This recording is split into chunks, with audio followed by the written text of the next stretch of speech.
Hey guys, welcome back. This is now my third video in the week of Merry Christmas palette from Oden's Eye. I think this palette is spectacular. I know I've said it before. This is the third look I've created just this week using this palette. All the information for other videos and my week of series is linked down below in the description box. And if you want to see how I did this unexpectedly purple look using a palette that doesn't actually have any purples in it, don't go anywhere. If you've never been here before, hello, my name is Rachel and I'm a homeschooling stay-at-home mom. I really enjoy playing with color and I really enjoy playing with eyeshadow. So I like to combine those together and upload several videos every week, all eyeshadow related content. If you like what you see and you want to see more, don't forget to like and subscribe before you leave. Now let's get going into this look. All right, for today's look, I want to play with red and green, and I have no idea how this is going to look. I feel like my earrings might not match by the end of the video. Okay, here's my plan. I think I want to do a red inner crease, a green outer crease, use these two shimmers right here on the lid space, and then use one of these two shimmers to brighten things up a bit.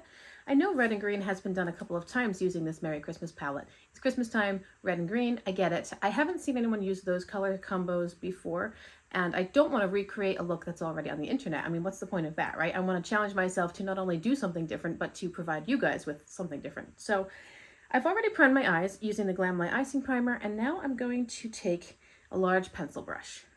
I'm going to start in the shade Poinsettia, which is the red matte that's a little bit more red and a little bit more light than the Hot Cocoa shade. It's not quite as burgundy, and I'm going to put this in my inner crease. Going in carefully. Remember, you can always add more. You can't take away. And I really don't know what I'm going to use for a blending out shade. There's only the gingerbread tone in this palette would probably work to blend out a red. So there's a chance that I might just see how the shadow works by itself without blending out, if I can blend it out with just a clean brush and soften the edges to my satisfaction. Or I would grab a translucent face powder and see if that works too. That's a super pretty red. It's almost like a ruby red. It also has to do with my undertones. You know, this red is going to look different on someone with yellow undertones than it does on me with blue undertones, but it's a beautiful color. I'm just going to let that bide for a minute, not worrying about blending it out yet. Now I want to add in the green and see where I stand. I've got a larger and slightly fluffy but still pretty dense blending brush going into the shade Christmas Tree. There's a lot of kick up in this pan. And I'm putting this in my outer corner and my outer crease. I think these colors are going to look nice together. It's just a matter of how well, I don't know, I guess what I do from here. I am slightly nervous about this look. Could go really, really well, and I'll be like, oh, this is amazing. Why don't I do this every day? Or it could go quite badly, and then I have to decide whether or not the video is worth editing and uploading. All right, now where the red meets the green, I'm going to take a small blending brush with no additional product, and I'm just going to go back and forth lightly between the two colors in that very small area. I don't want to pull the green too far onto the red and vice versa. I just want to kind of buff only where they meet. It's probably going to end up looking slightly purpley, but I just want to try to merge those two colors together a little bit more without crossing over too much onto either side. Now I'm going to color switch that brush. This is just a small blending brush, and I'm going to hit the edges of the colors and see if I can make them kind of blended out without needing to grab another shadow.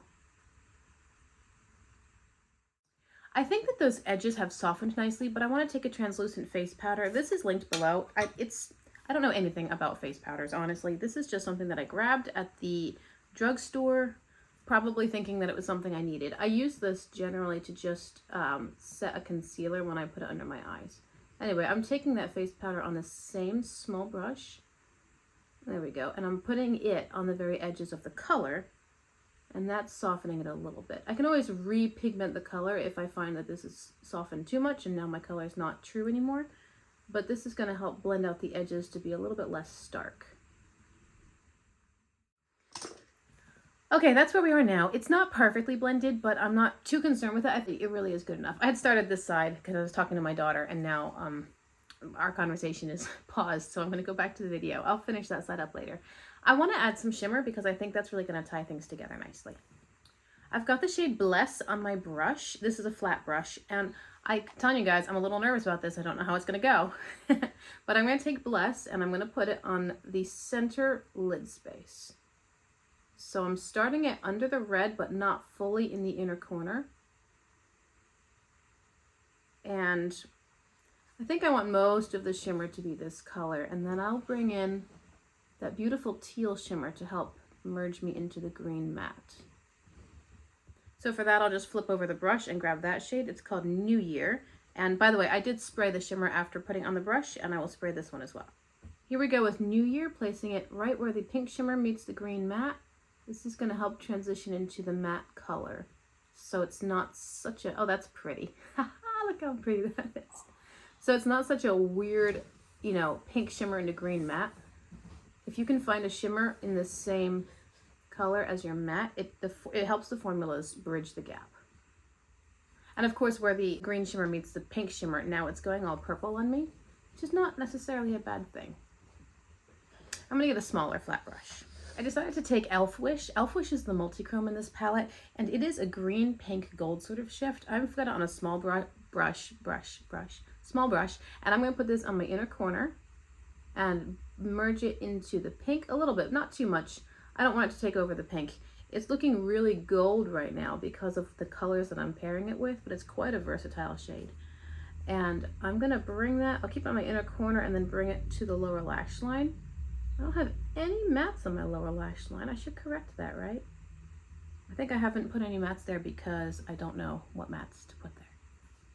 I'm just gonna echo on the lower lash line what I did on top. So I've got a small pencil brush dipped into the red shade, which was what, poinsettia, and I'm putting that in the inner half of the lower lash line. The first half of what I just laid down is going to get covered in Elf Wish because I don't like my lower lash line to be super dark. Now I'm going to grab a smudger brush or a small blending brush if I can find it. There we go, a small blending brush dipping into Christmas Tree, and I'll put this, actually no, hold that thought. I don't want to take, even though this is a small blending brush, it's not as small as I want. I'm going to take this brush and grab the mint shade, which is called Best Wish. This will make it look a bit more interesting too. I'll put this on the rest of my lower lash line. Then I'll get Christmas Tree on a smudger brush and I'll tap that into the lashes. The smudger brush is going to give me much more precision, so I can still get the deep color at that outer corner, but without laying that deep color all the way on the lower lash line, because I like my lower lash line to be a little bit brighter, not really that smoky generally. And now I'll go back into Elf Wish and I'll cover up a good part of that red because that will brighten it in a way that I like. Ooh, it makes it all fiery and orange now. It's so, multi-chromes are so interesting, especially, I don't have that much experience with multi-chromes, but Oden's multi-chromes at least are so interesting because they'll pull the colors based on what you pair them with. So like when this Elf Wish shade is paired with the light minty green, which I've seen a couple creators do, it goes all green and gold. But when you pair it with the pinks or the reds, it goes all orange and fiery. So interesting. For my waterline, I've grabbed this peachy color from ColourPop. It's called Bay Breeze. I don't know if this exact one is available anymore, but I'm going to link down in the description box all of their creme gel liners, like the link to get to their page, and you can find tons of different colors. Almost every liner I have in my collection is a ColourPop creme gel liner. I think they're really good.